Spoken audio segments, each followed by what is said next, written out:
What up, everybody? Thanks for tuning into The Standard. Here with Sofia Huerta, one of our first athletes we had a long time ago, pro athlete. She's back in town for Christmas. Excited to work with her. Thanks for coming on, Soph. I'm super excited to be here. Yes, ma'am. Love doing podcasts.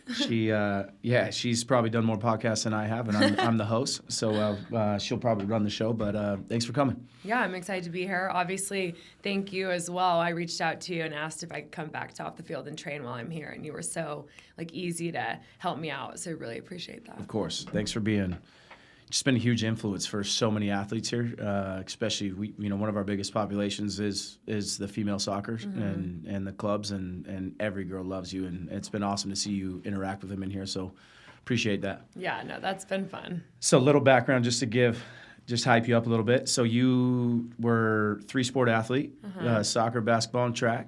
2-time Gatorade Player of the Year. yeah, Centennial. Went to Santa Clara. Started 4 years. It looked like you almost played every game. Started almost every single game. All-American senior year. Got drafted by Chicago. Played in the Mexican women nationals team. And then recently the U.S. women's national team. We'll get into how that story went.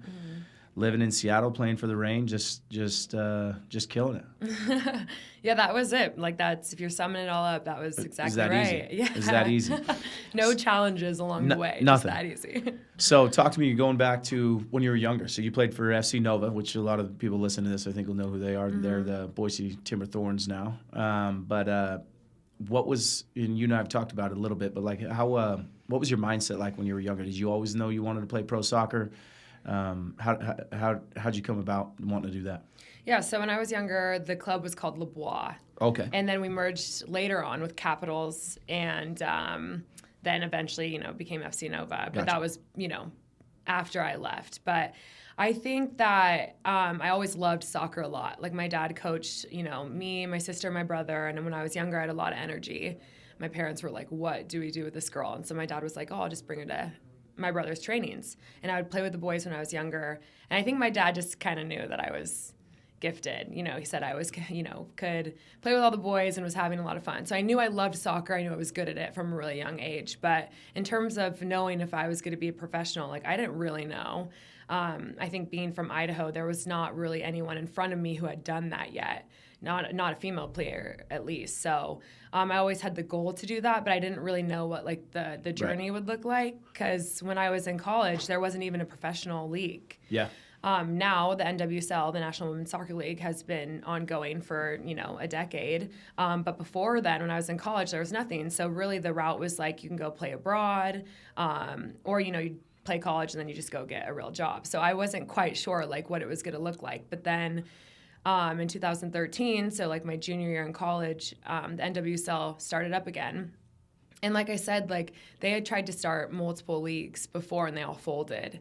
So I just wasn't sure if it was actually going to be legit and I could play.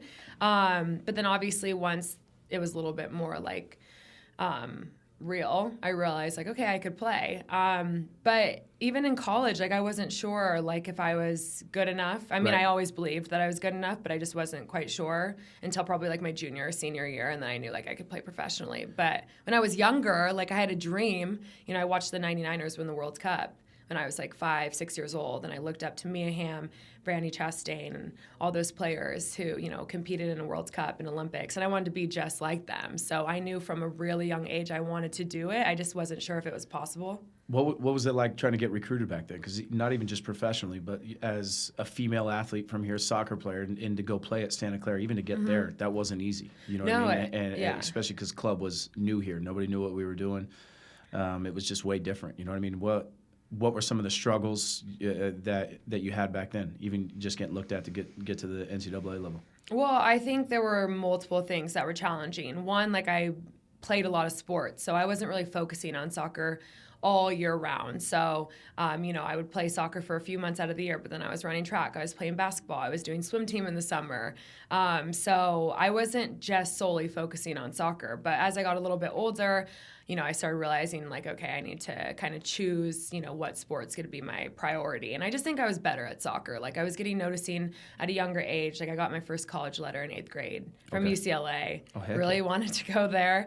But, so I knew that was probably the route that I was going to take. But it was difficult. Like LeBois, my team was really good. We had a lot of success. But, when we'd go play SoCal Blues, we didn't look that good. Gotcha. Like we were good, but when we went to go play other teams, like I think it was hard to really showcase the talent that I knew I had. But I was pretty lucky. Like I had a good coach growing up. My team was good. And so I had like a good direction. I had good mentors. And so I think I got lucky when we'd go to play like in college showcases, I would do well. And so then obviously colleges would see. And, with the U system, I know it's changed a little bit and there's like ECNL, but before I was playing ODP. Okay. So what would happen is like, you'd have an Idaho State team and you'd go compete in the Region 4 tournament, and then like the best players from each state would get held over. It was a whole thing, and I would always get held over. So that was lucky too, because you obviously just get put on the maps when you get held over out of your region, like your top 18 players in Region 4, which includes states like California, Nevada, Idaho, Oregon, Washington, stuff like that. So I was being seen, but I think like it was hard. Like for example, Idaho like wouldn't have enough girls who wanted to play ODP, so then I didn't have a team to compete with. So there was this thing called the United team. So like I would just have to go to this camp by myself, no other Idaho girls coming with me. And I think it was a little harder coming from Idaho just because it's a smaller state. We are a little behind in terms of like what the resources we have here, what it looks like for players. Like it's a lot different growing up in California than it is in Idaho. Right. So like there were challenges in that way. And, I didn't have really anyone before me. It's like I didn't commit until my junior year. And most of my class at Santa Clara committed when they were freshmen. So it's like I'm going to my unofficial as a junior, and I'm like the last person to commit in my class just because, it's not as common in Idaho. So there were challenges that way for sure.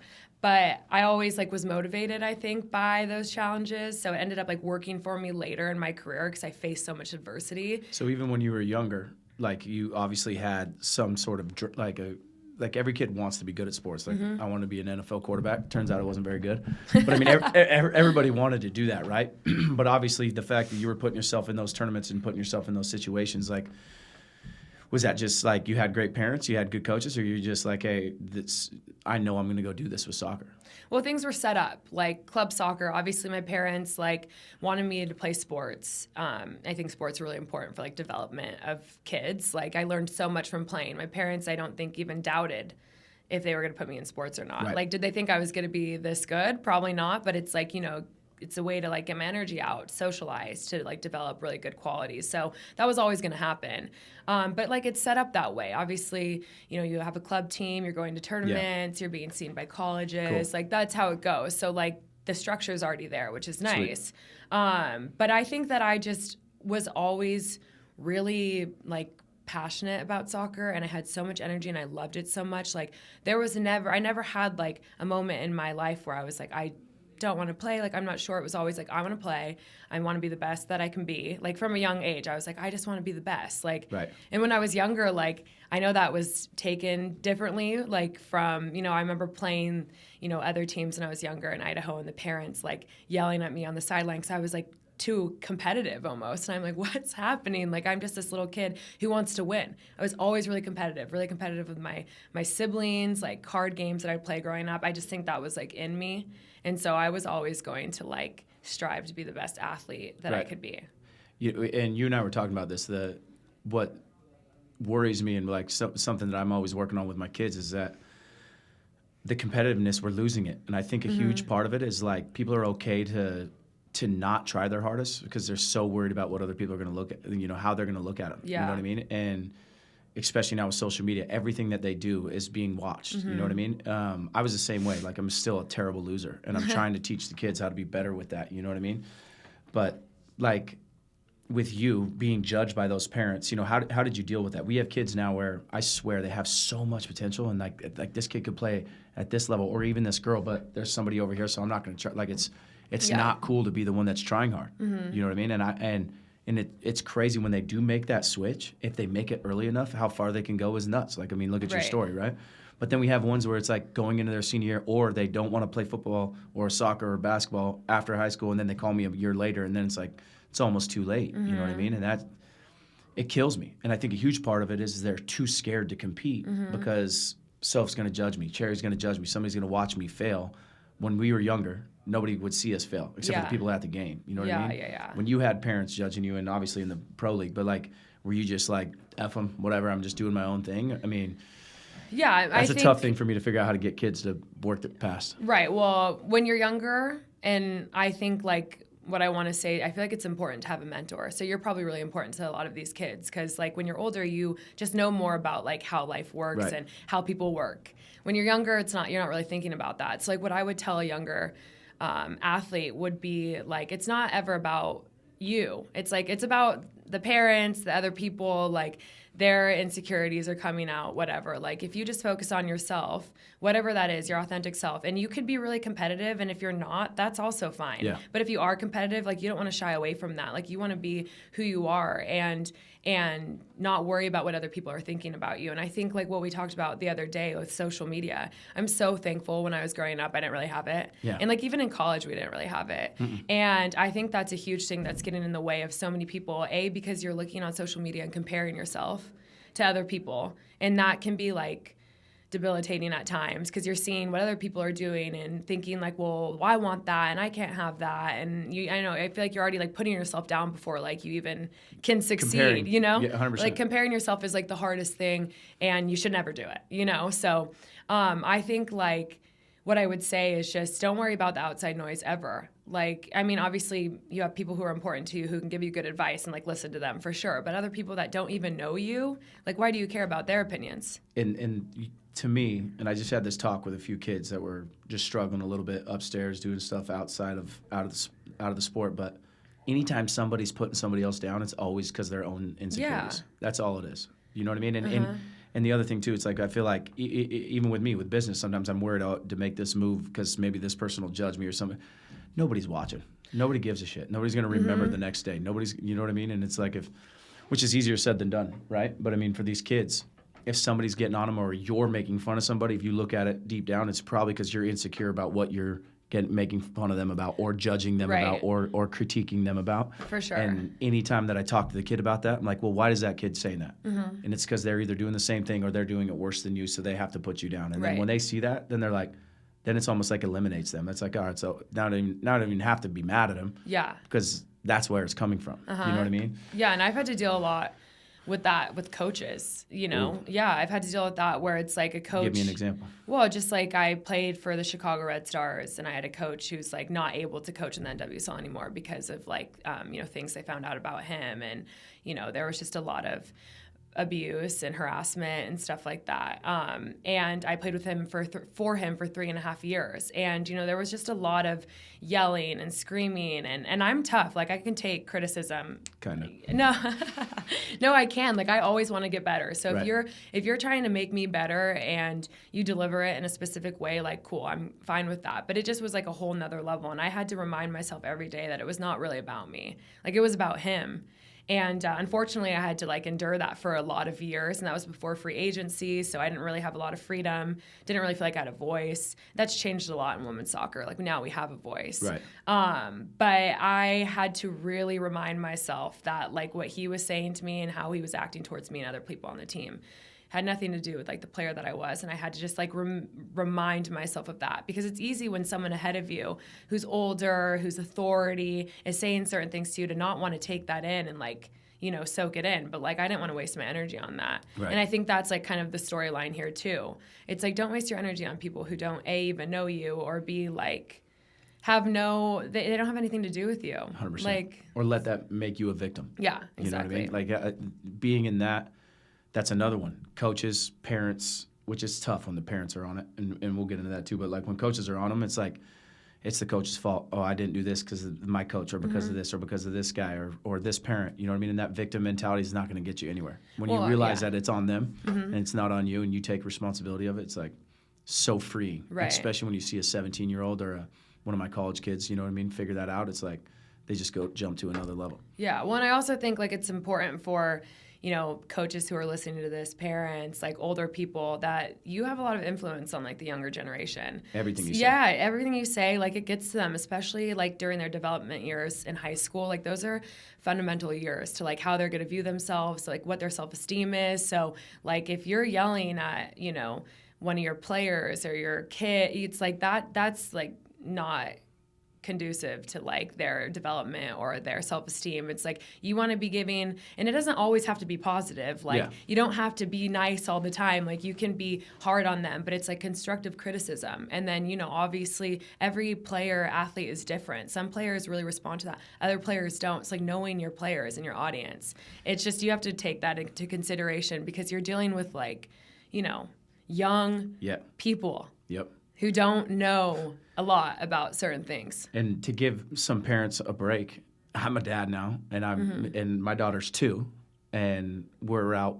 She's doing soccer tots, and I'm watching her, and I see another kid or something, and I want to critique it, and I'm like, man, she's 2 years old, and I'm about to be the dad that I told myself I don't want to be. You know what I mean? And then finding that balance where you want them to be disciplined, but you want them to be happy. It's like, I think if you're just conscious about it and you always make an effort, and my goal is to always be honest with her and my son, I hope that it works out. But I mean, I have some awesome parent mentors here too, so that have like their kids. I'm like, these kids are unbelievable kids. And then you look at it and it's like they have some great parents. And it's like, you know, what did you guys do? And I'm trying to learn from those guys. So I think it's both spectrums. But I think for some athletes, you're not blessed with that. You don't always get those cool opportunities, but doesn't mean that you have to go the other way. You know, be that victim. Yeah, well, I'll say my parents, like, never put pressure on me at all.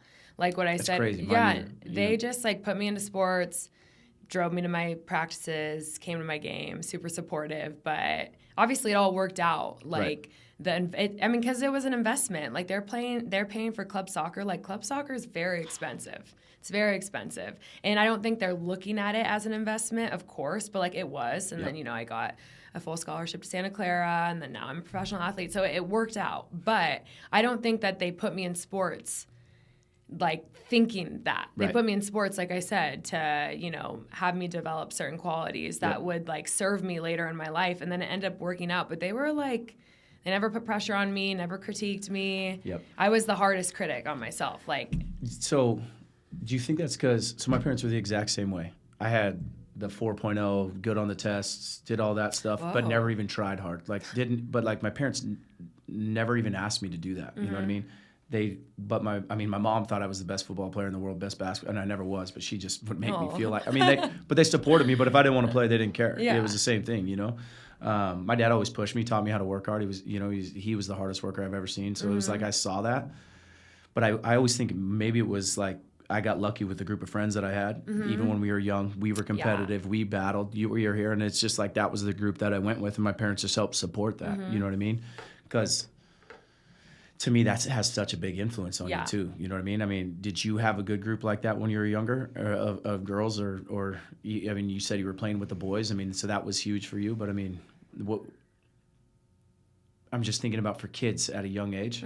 Sometimes it is their environment that can affect them both ways. And it's like trying to be aware of that, you know, early. Yeah, I was really lucky. Like, I was really, really lucky.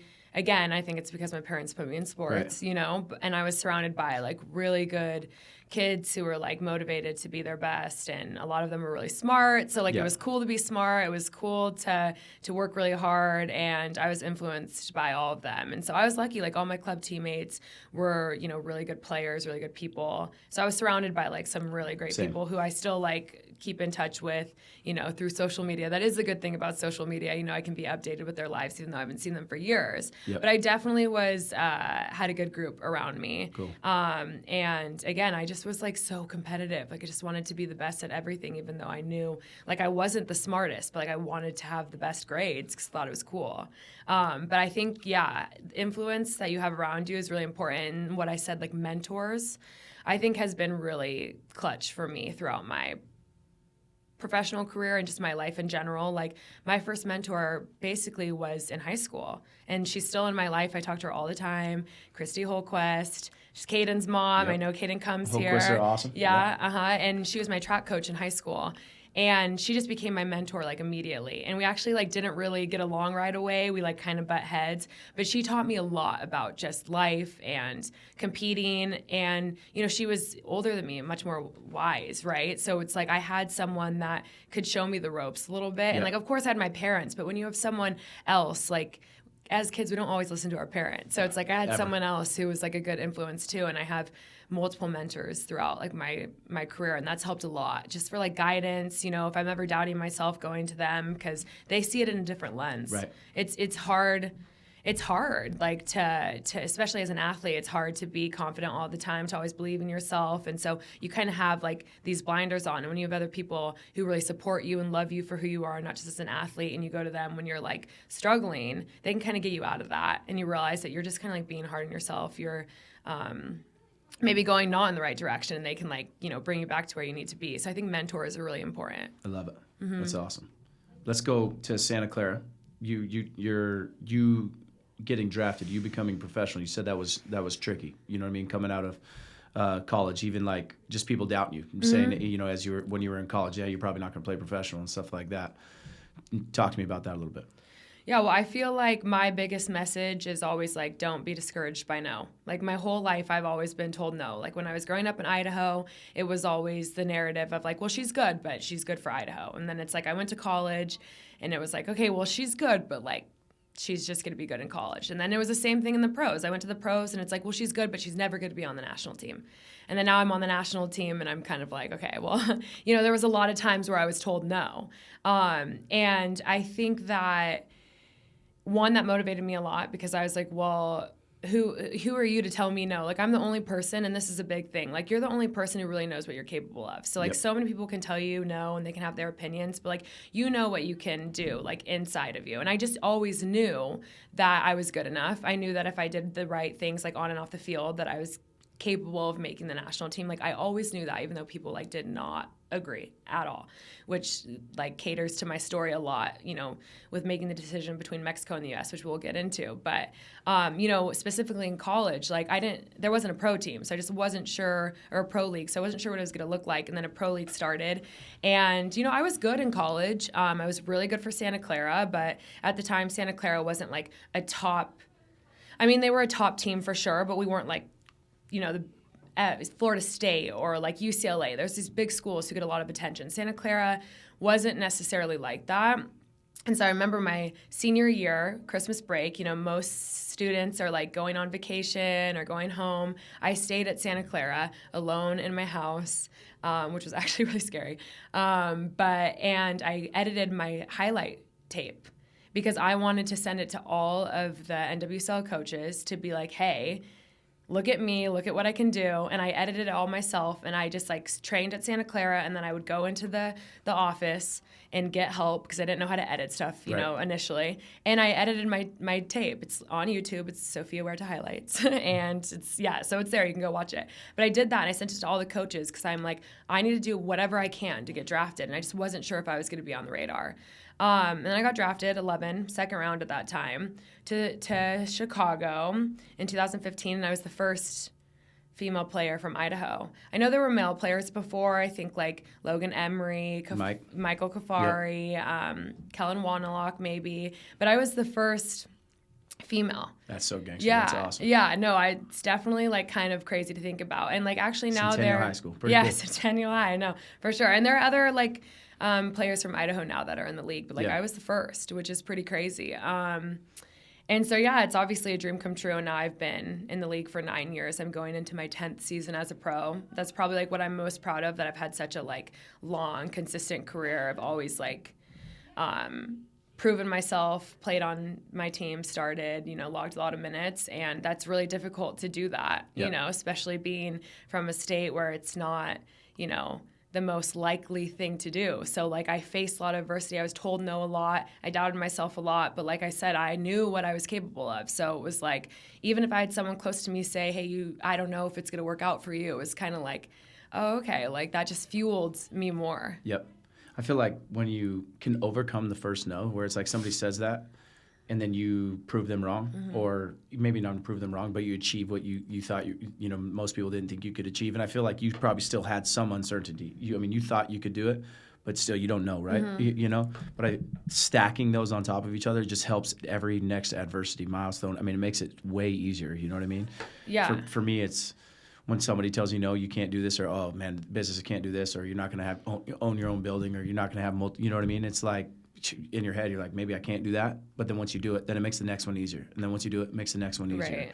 You know what I mean? And I hate when you see a kid, it's the first time you get told no, and then it's like, okay, I'm out. You know what I mean? Or you're right. Sophia said I can't play, so I'm not going to play. You know what I mean? I'm not going to be good enough. And so that's another tricky one, that it's just always a message I'm trying to teach these kids. Like, it doesn't matter what anybody says. You came from Idaho, and now you played at the highest level. Yeah. You know what I mean? Yeah, I think, like, it's really important just to try your best to be, like, the best version of yourself. Like, I think for me, I always was really motivated to be the best soccer player I could be. Right. Always. Like, I just wanted to get better. And, you know, I think there's a lot of truth to, like, doing more than what you're meant to do. Like, obviously, you have your trainings from whatever time, but, like, what you're doing outside of those trainings is super, super, super important. Like, players coming to off the field, great. You know, what you're eating, how you're sleeping, like the amount of water you're drinking. There are so many things that you can do that are going to help you be a better athlete. But I also think as I got older, it was a lot about being like a better person too. And like that was important and essential to like my development and my professional career, because I was putting my energy in the right places. Like I understood, you know, as an athlete, like there's so much outside noise, as we talked about earlier, especially as a professional athlete. I mean, I don't even have Twitter anymore. Because, like, when I was younger, that was something that I used to do. Mine. You know, that's something I used to do. It's like I would go in and search my name to see what people were thinking. Because I think as an athlete, we're, especially like a pro, like you've been told your whole life, like, how good you are. Yep. And you get a lot of your validation from, like, outside people. So, like, where you're being recruited, like, coaches are telling you that you're the best, you know, you're getting articles written about you, you're a top draft pick. Like, there are so many things that you're, like, getting this outside validation, but I think what's most important is the internal validation that you have. And I learned that just throughout my career because, yeah, it can feel, it's a high, for sure. It's a high when, like, you do really well in a game and people are talking about you and it's all good. Yeah, for sure. It feels good, for sure. But then when you don't do well and you see what people are saying, like, that can hurt. But realistically, like, who's saying that stuff on Twitter? Like, the critics, like, what level did they even play at? Like, yes, I know that people have a lot of knowledge about, like, the sport, but, like, playing in it is completely different than, like, watching it. Yeah. So there's, like, a lot of criticism that can happen. So I think I learned throughout my career, like, I don't need to get validation from anyone else. It needs to come from within. And what gives me the most validation? Like, what makes me feel good? Well, that's, like, filling my cup and doing things that make me feel good. So, like, waking up, drinking water, doing my affirmations, getting outside, going on my walks with my dogs. Like, that sounds lame, but it's true. It's like I go out every morning and I walk a couple miles with my dogs, and, like, that makes me feel good. Eating well, doing my recovery, like, just filling my cup, having confidence in myself. So, like, nothing can, like, ruin my vibe. Nothing can, like, you know, mess me up on a game day, and having a really specific routine on game day as well. I just think it's so important for your confidence to come from you and not from anything else. And I think that's why social media can be so difficult for young kids and even for pros. For anyone. Yeah, like when I went to the World Cup this past summer, that was like the biggest thing that the veterans who had been to multiple World Cups said. They're like, delete your Twitter.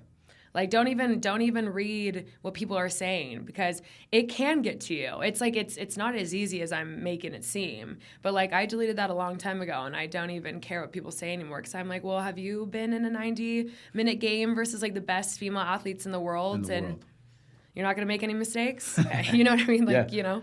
But that's my favorite thing, and I got to look at it. But you were literally known in the pros is like your skill is how hard you work, even in a game. And to me, that was the coolest thing about, it's always been the coolest thing about you. And then the fact that you wanted to be on this podcast, and for the record, you asked to be on it.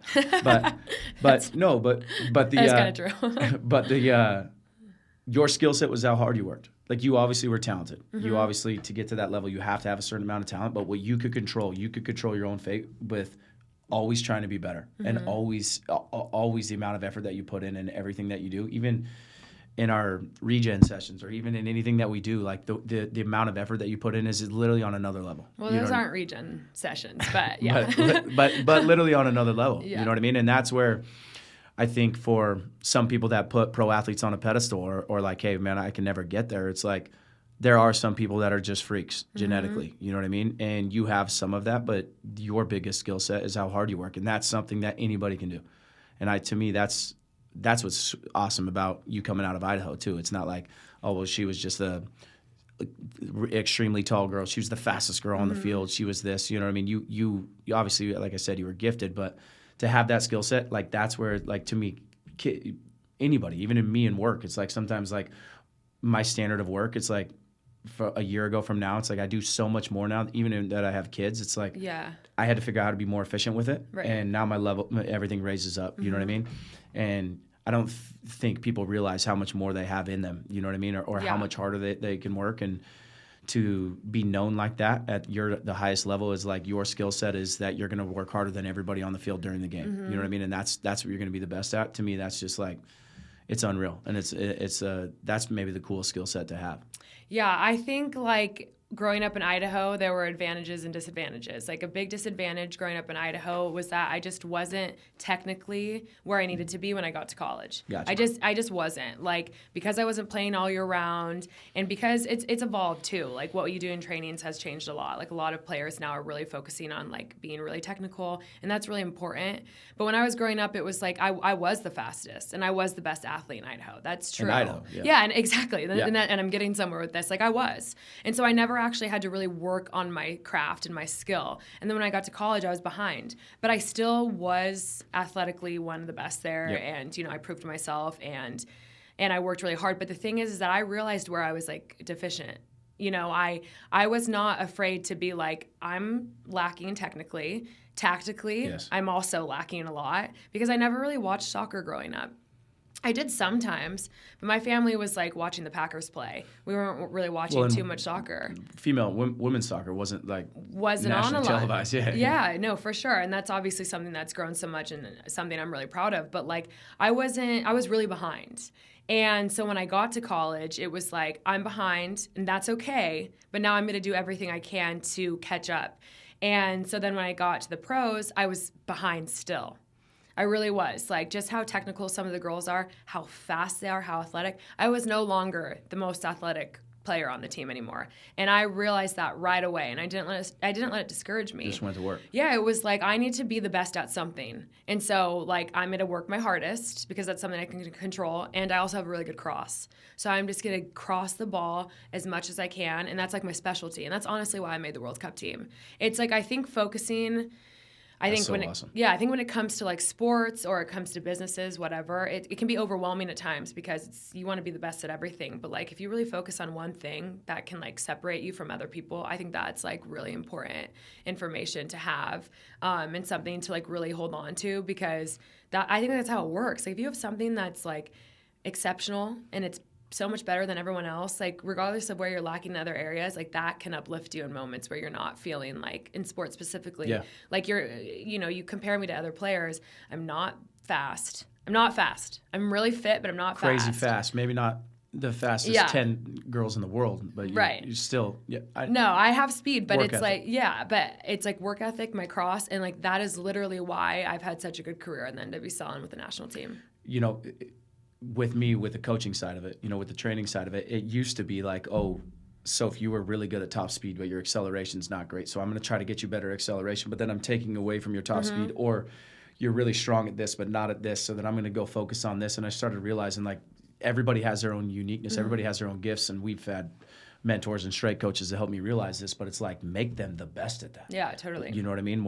If your skill set is something that you feel like you have better than everybody else, be the best at that. Doesn't mean you neglect everything else, but like, that's what you double down on. That's what you go get business too. You know what I mean? Right. With me too, it's like, whatever you're good at, it's like everything you got, go as hard as you can at that. Don't be so worried about your floor or what you're not great at. Right.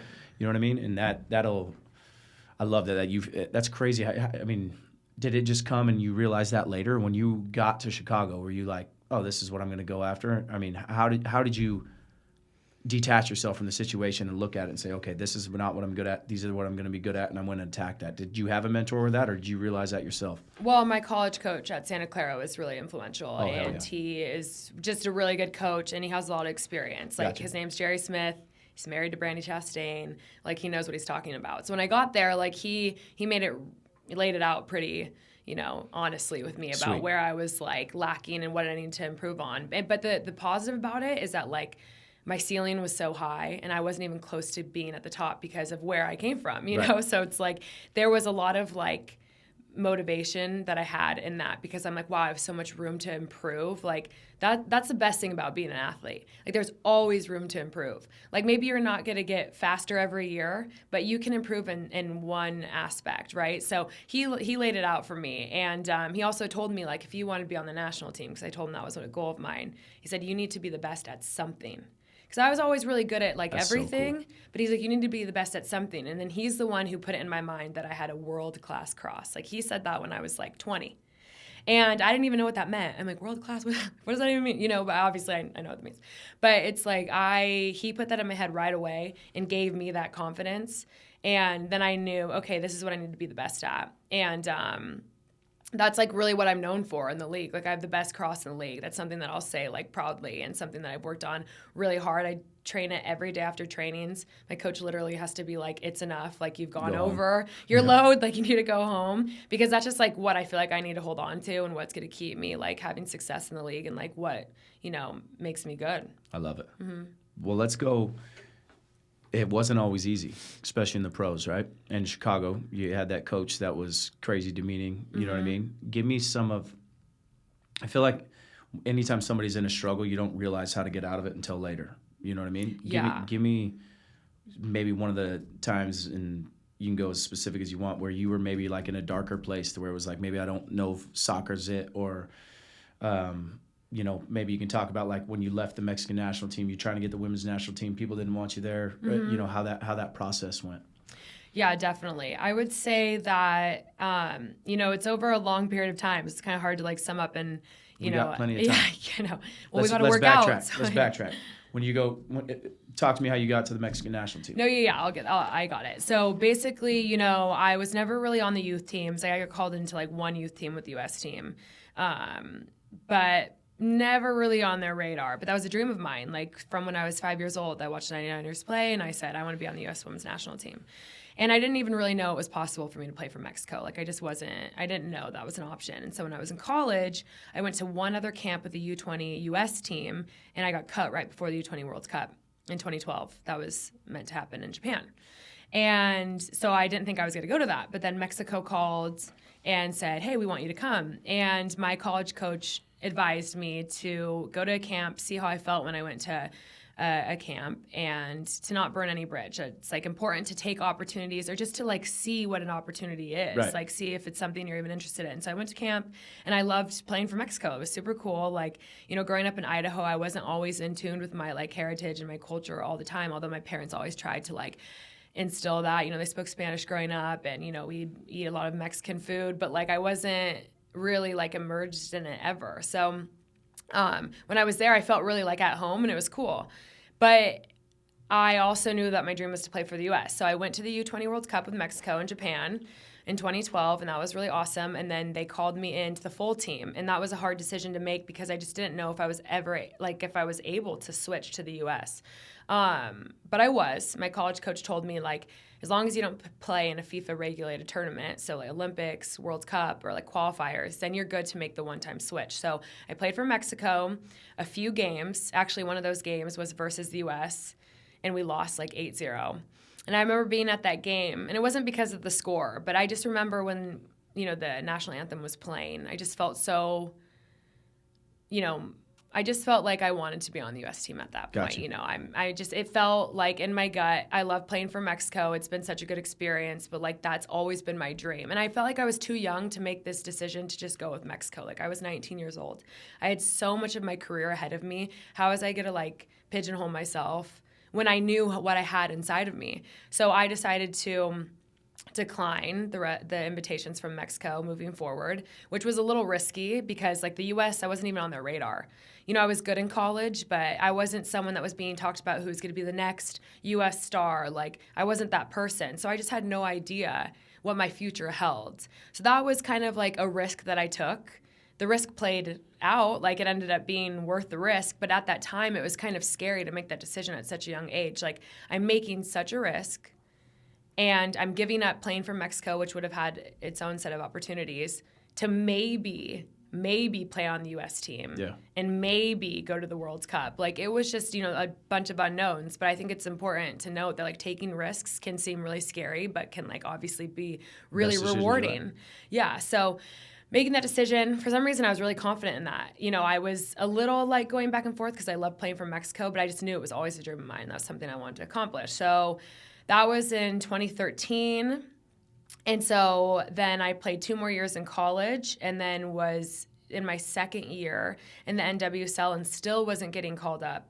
I went to Australia to play in the off season. Like, back in the day, the NWSL was only 6 months. So then you just didn't play for 6 months. And also you didn't get paid.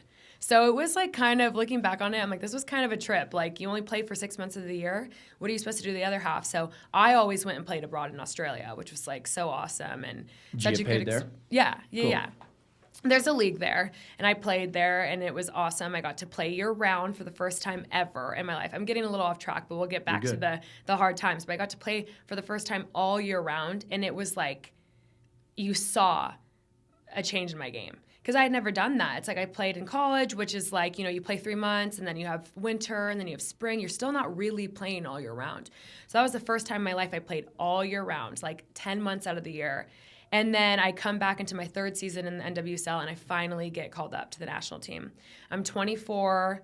I wasn't even sure if it was possible. I was doing really well with Chicago. We were a pretty good team. We always made it to the finals, semifinals, which was harder back then because only 4 teams made it. And I got called up. But I hadn't, like, switched affiliations yet. So, like, I was getting called up and couldn't participate in a game. I was basically just doing trainings for a few months until my papers got approved. So I made the one-time switch. So that meant that I could never go play for Mexico again. Damn. So I'm making the one-time switch. I'm playing for the U.S., and regardless of how that turns out, I can never go back to Mexico. And so a lot of people at that time, even Jill Ellis, she was the head coach who called me in and said, I just want to let you know you're taking a risk. Like, we don't know, what your future is going to look like. So if you switch, then you can never go back to Mexico. And I was like, don't worry. Like, I've been thinking about this for 4 years. This is my goal. I have no doubt that this is what I want to do. And then I got my first cap in 2017 versus New Zealand. Got an assist that game. Yes. So, like, all the highs are happening. Alex Morgan, yes. Yeah. And so at that time, I'm like, well, I made the right decision. This is great. So, like, all is well. I was with the team for, like, a year and a half. And this is where it gets, like, a little more, dark was your question, dark time. I just wasn't doing everything I could off the field. I wasn't being the best professional. I was always really talented, so it was almost like I was just, like, going through the motions. Like, I would show up to training. I was always going to be one of the better players. And, I did what I thought I was doing my best, but I certainly wasn't. Like, I wasn't sleeping well. I wasn't eating well. I wasn't making the right decisions. And so eventually, when you're at the highest level, if you're not doing everything you can to be the best athlete you want to be, you're not going to be at the highest level anymore. There are not a lot of people who can get by with not putting in the work. As you mentioned before, like, yes, there are people who are naturally, like, exceptional. Very few. And they can probably, like, get away with doing it sometimes, but even those athletes are usually pretty, like, disciplined. That's why they've gotten to where they are. But I wasn't one of those players. I was not someone who was, like, a constant on the national team. And so me not doing everything I can to be my best, that wasn't going to work out for me. And so it didn't. So right before the 2019 World Cup, I got cut. I wasn't really even in the conversation for the World Cup because I stopped getting called in 2018. And the World Cup was a year later. So it's like I had been in the pool, but I wasn't, really in that conversation. But I should have been. Like, I was good enough to be. I think that if I would have done everything I could do, I would have been on that team. And I would have been on the Olympic team. But I wasn't doing everything I could. And I think, like, you had mentioned this earlier, like, some people know what they need to be doing. Or we had talked about this the other day, and you can give all the advice to someone else, but it's kind of hard to take into yourself just because, I don't know, maybe people play the victim or there's, like, coping mechanisms or whatever it is, but you're just, like, getting in your own way. It's, like, basically self-sabotage, right? Yeah. So I was doing that, and I stopped getting called in, and I was still a good player in the NWSL, but this is when it got really hard for me because I made this change to the U.S. team. And at that point, it didn't seem like it worked out. And so I think, like, another storyline here is even though, life is kind of like this. So you can be at, like, the top of that hill and you can have a dip and it can seem really discouraging, but it doesn't mean that you're not going to go back up. Obviously the goal in life is to kind of be like this, but that's not possible, especially as an athlete or a business owner. Like, you're always going to have ups and downs. It's more so like how you manage those. And when you're down, like, not believing you're going to stay down, believing you're going to come back up.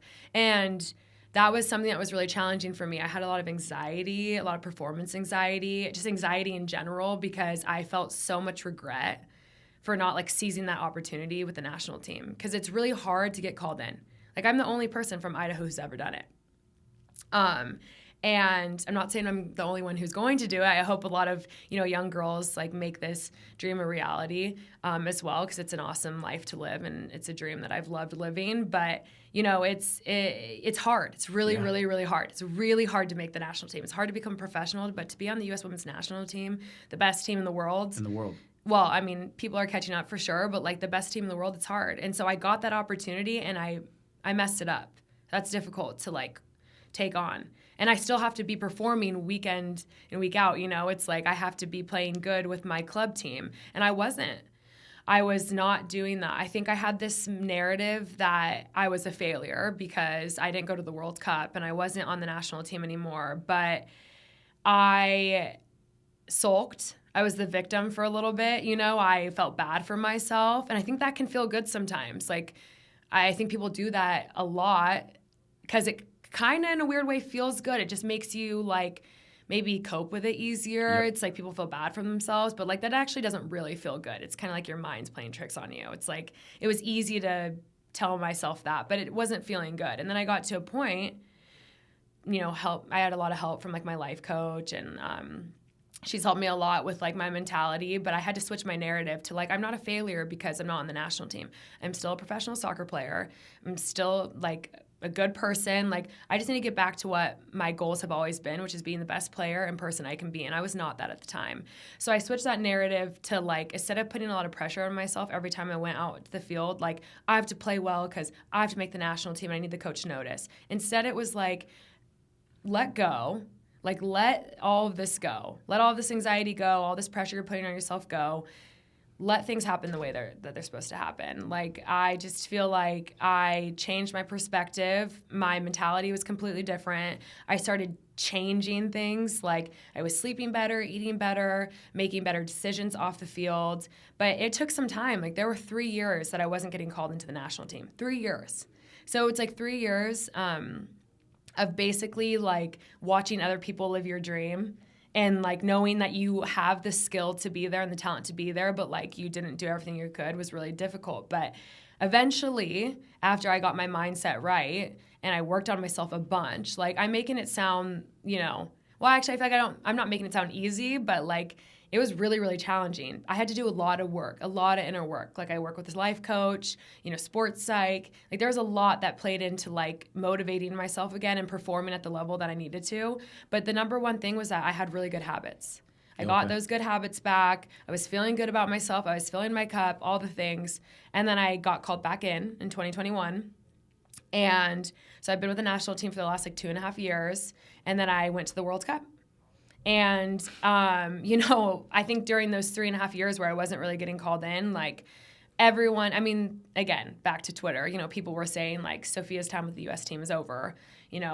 Sofia's never going to be on the U.S. team. Like I read those things all the time. One time I actually responded, which is hilarious because I never do. But I was like, one guy had said, I think Sofia Huerta's time with the national team is over. And I responded, I was like, well, we'll see about that. Because I always did have that belief. Like even though I doubted myself a lot, that was my brain like wanting to play the victim, play my like tricks on myself. Like I actually knew deep down inside I could do it.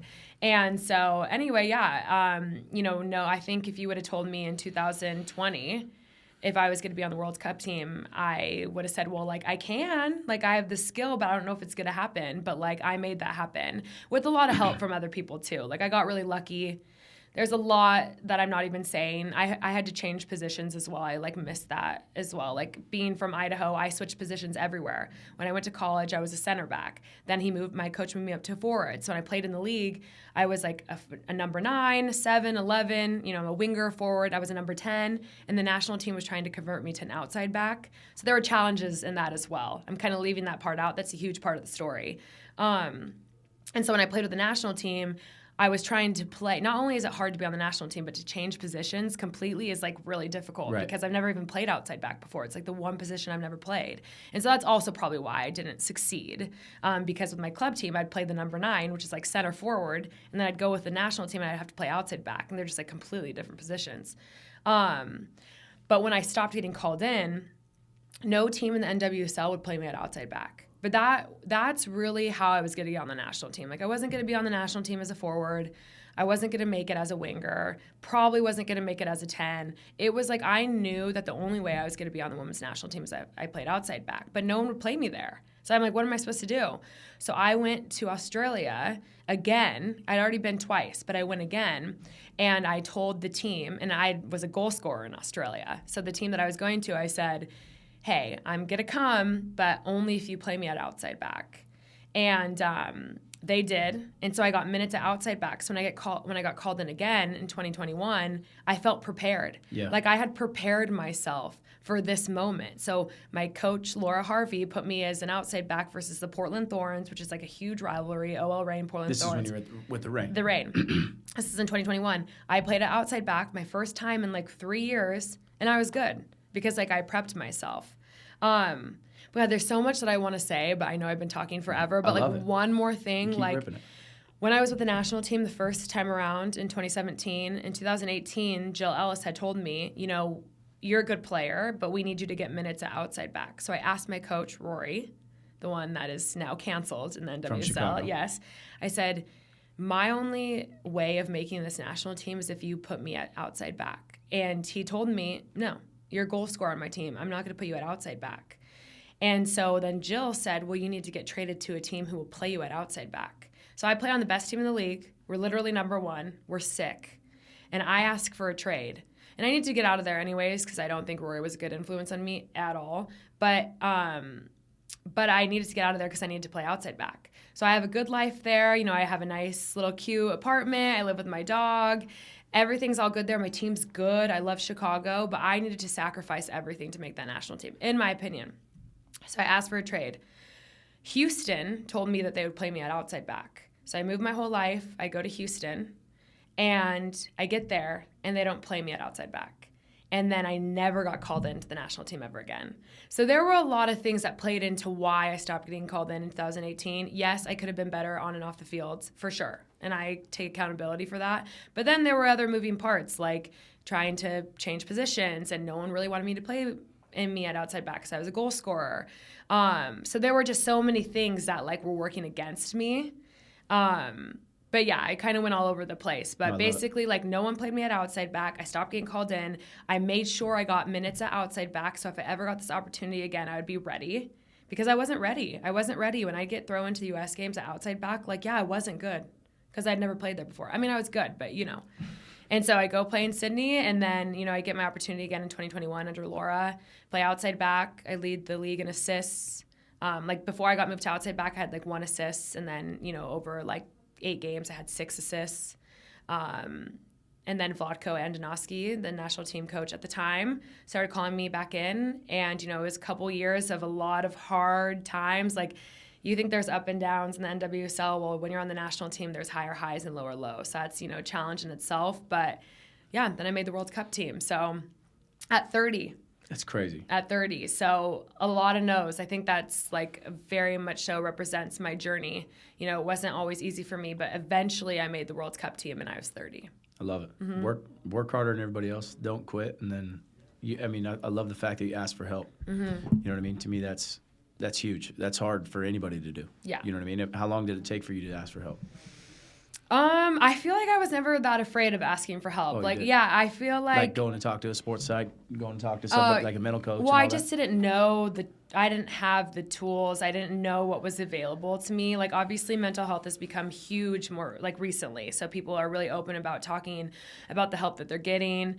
It's why I think as athletes we're so influential and important to talk about, and not being scared to talk about the fact that we seek help, because everybody needs help. It's not like there's a stigma behind seeing like a life coach or a therapist or a sports psych.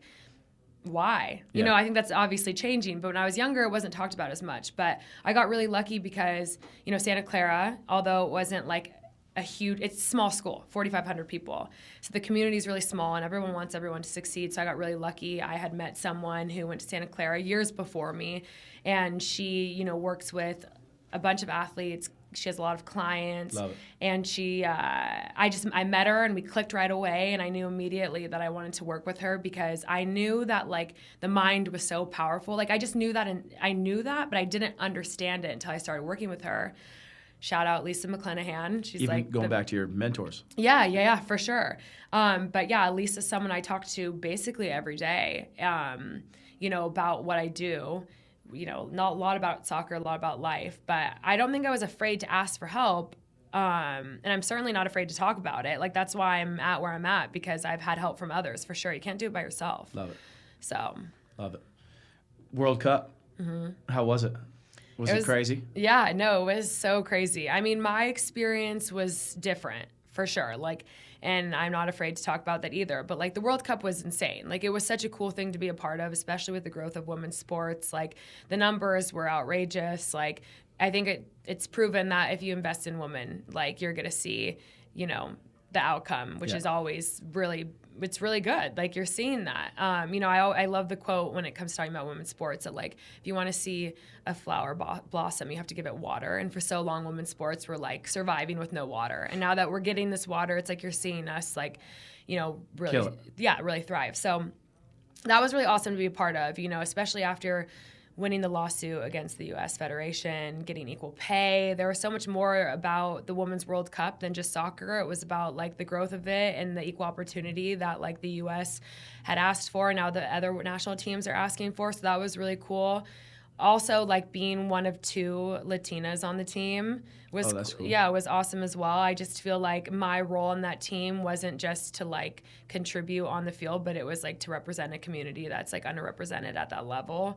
And, being from Idaho, I know that I had a lot of support here. I really enjoyed seeing all of the stuff that was going on back here. I know they did some news segments and stuff. So I was crazy hype. Yeah. It was pretty cool. Yeah, no, it was. And that's what I love about being from Boise.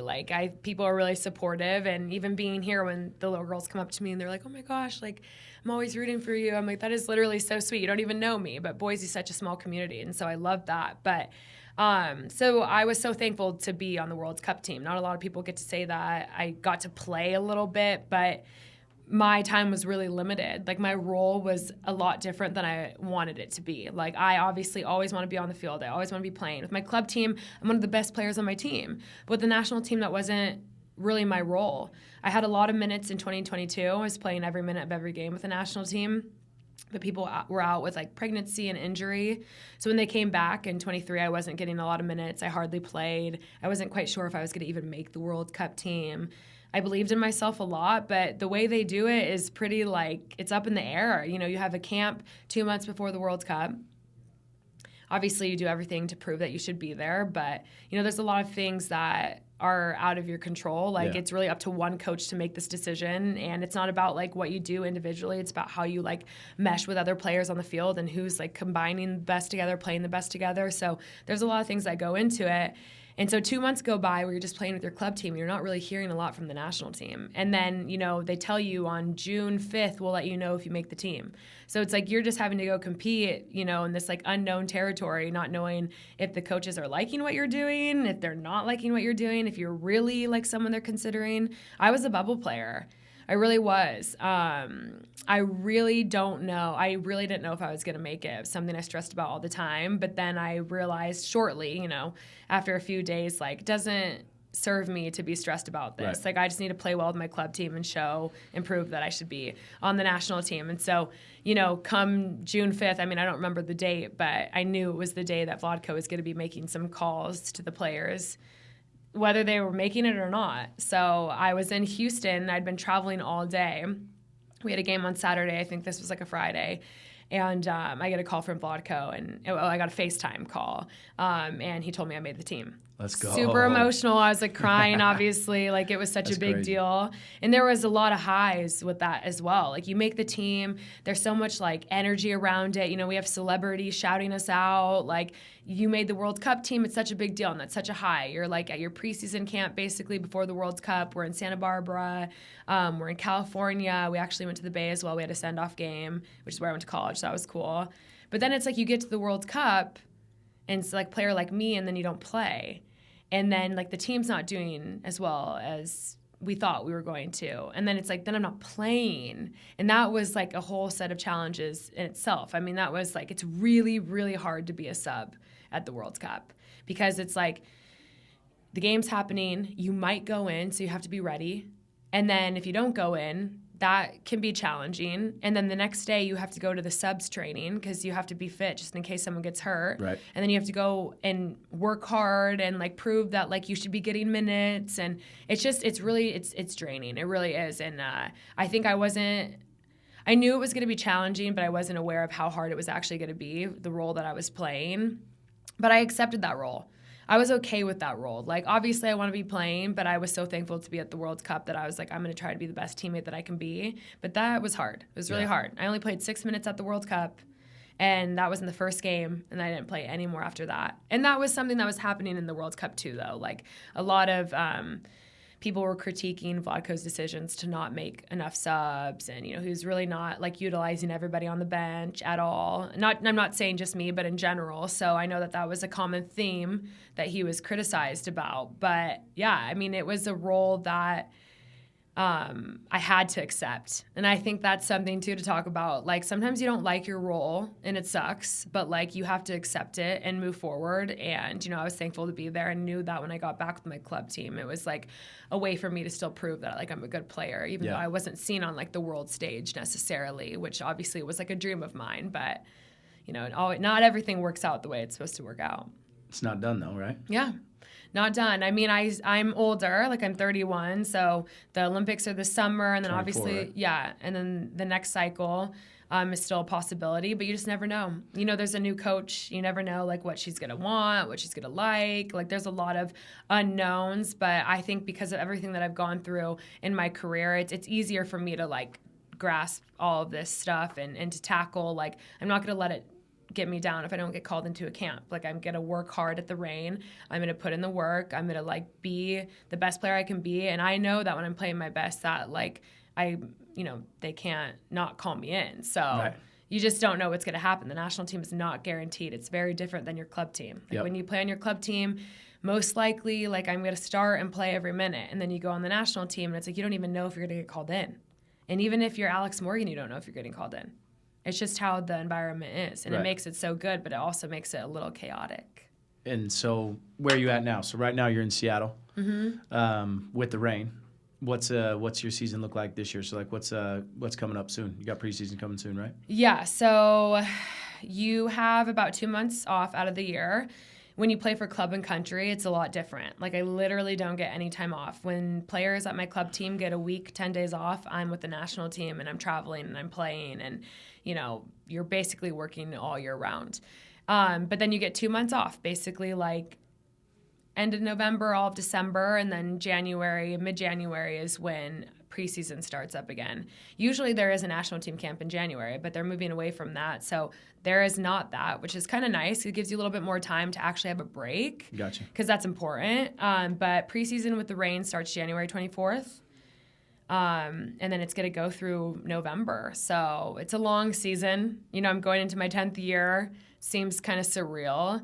But I'm excited. Like, I think when you get older, you realize that, like, it's going to come to an end soon.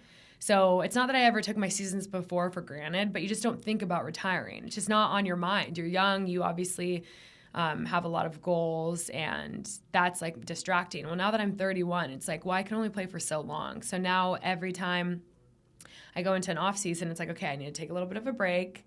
I'm not going to stop because that never works well. I always like keep moving. It just is like good for my mental health. I like to work out, love to stay fit. So, but it's good to have like a break, and then you start season again. You got to go for 10, 11 months. So what's it look like as far as the tryouts go for the Olympics? Or because it's this summer, right? Yeah, so it's kind of soon. Yeah. I mean, the national team, for people who don't really know women's soccer, it's unique, right? Like you have the NFL, and that's their national team. That's like the only team they play for, right? But with the women's soccer, it's like you have your club team, and you also have the national team. So you are in your market. So I play for Seattle. I'm training with my Seattle team, and then you'll get an email from U.S. Soccer saying, hey, we have a camp from this date to this date. You're invited. Please confirm if you want to accept the invitation. And then you go play with the national team for like a week to 10 days, basically every month, sometimes every 6 weeks. So you have to leave your market and go travel and play friendlies and stuff. So every camp, they invite from anywhere from 23 to like 26 players, and then you compete. And, you either get called in the next camp or you don't.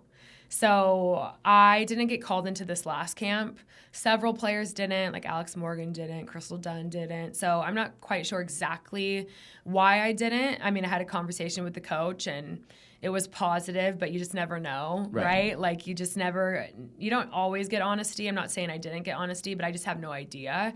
But I'm not really letting that affect me at all. I'm like very excited and motivated to go play for the Reign, and it's another challenge. Yeah. And like we talked about earlier, like it gets easier. Like the more I've been told no so many times, that being told no again is kind of like sick. Yeah, like let's go, because I've done this before. So. And you're like on a contract year, right? Like we got to ball out for the Reign, right? Yeah. So now you get paid, right? Now you get paid. So you'll be free agency's new. Yes, so new. Like it hasn't been that way. Which when I mentioned before, like. Before, we were the only league in the world where there wasn't free agency. So basically, like whatever team you were drafted to, Chicago had my rights no matter what. Even if my contract was up, they had my rights. I couldn't go anywhere else. The only way I could go elsewhere is if I got traded, which is like a whole ordeal, and I've been traded twice. Now we have free agency. So it's so good for the players. I think a lot of club teams didn't necessarily want that because like now they have to step up. There are a lot of teams who have like been getting away with the bare minimum because they've had our rights and they haven't had to make changes. Now it's like when my contract's up, I can go wherever I want, and I have free agency completely. It's not like it's not like the Reign can match another team's offer and I have to stay. It's I can go wherever I want. So now teams really have to like have the resources and the facilities, and they need to invest, or you're not going to have the best players. Yeah. And unfortunately, the Reign's kind of, experiencing that right now. Two of our best players, Rose Lavelle, Emily Sonnet, they play on the national team, got minutes in the World Cup. They just left the Reign. They're going elsewhere, which it's hard, but that's how it should be. Players should have the freedom to go to whatever team they want to go to. Yeah. So, yeah, it's an important year for sure. That's awesome. Mm-hmm. What, because you are old now, like me. Well, you're a little older than me, but it's fine. What's after soccer? Have you thought about it? Does that cause anxiety? Yeah. Well, I mean, it's hard because I want to just focus on soccer. Yeah. Because, like, I did put all my eggs in one basket, and it's like I want to be on the U.S. team, and, I put a lot of focus onto that.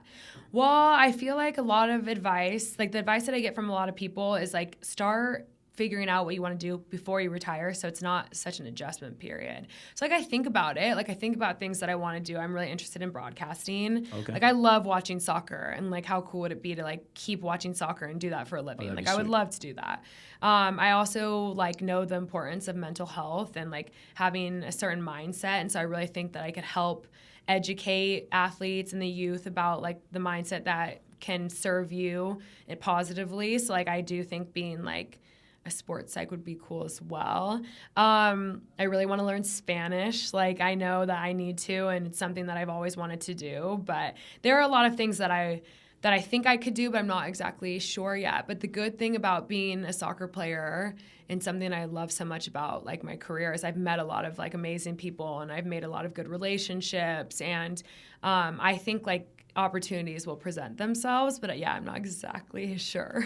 Maybe I'll be a podcaster, just like you. Yeah, just like me, full time. I love it. Coming from Idaho, I mean, you're a women's national team.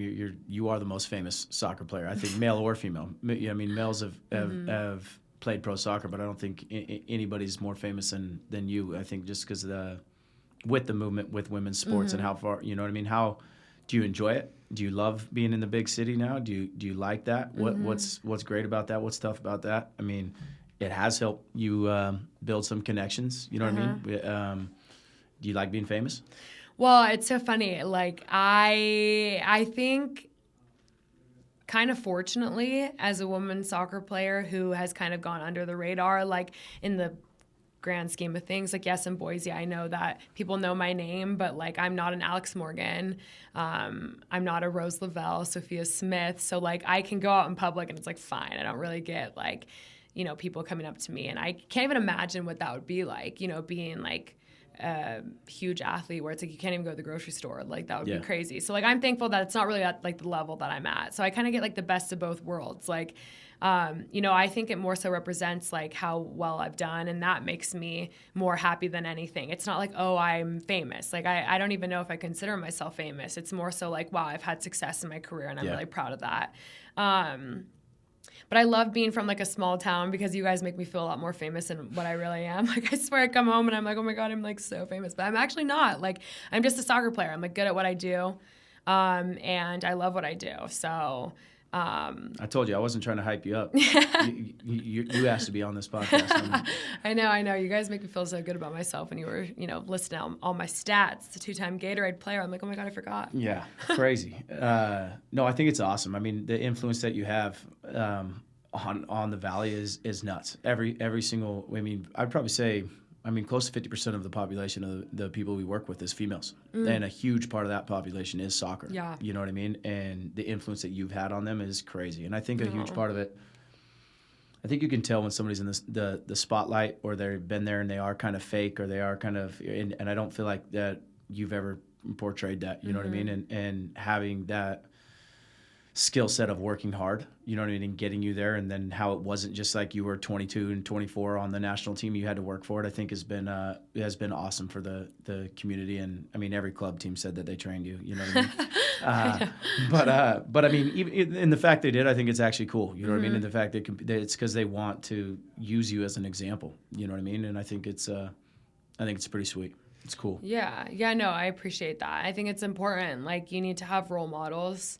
I had role models growing up. Like, I'm happy to be that for anyone. You know, I also know that, like, it's not all about soccer. And I know I've accomplished a lot off the field, but I think, like, mainly I just want to portray that, like, when you're told no, you don't have to listen. Like, if you work hard, and really what's super important is, like, taking care of yourself and, like, feeling good about that. And I think when you really focus on, like, being a good person and like filling your cup and doing things that make you feel good, like, you just, things work out for you. Like, yeah, and there are like external things that get in the way for sure. That's life. Like, when you get older, like, it's just, there's different challenges. More responsibilities, levels. More responsibilities. You have to care about your kids, and like, you know, real life stuff happens. External things happen that get in the way. But I think what's most important internally, what you're doing and what you're figuring out. So when you do face those obstacles, like, you work through them, and they're not going to, like, you know, shut you down and debilitate you and not allow you to be the best version of yourself. And I think you see that a lot. So yes, I like to be a role model on the field, but more importantly, I like to be honest and real about my experience and like what I've learned over the years as being a pro, and how it's going to help me in life, like, moving forward. And that's like the best thing about being a pro soccer player, is that I've just developed so many qualities, good qualities, and learned a lot of things, you know, how to like get through hard times and all of that. So like in life, like, I'll be good, I think. I love it. So you're the bomb. Appreciate you coming on. Thank you. Had so much fun.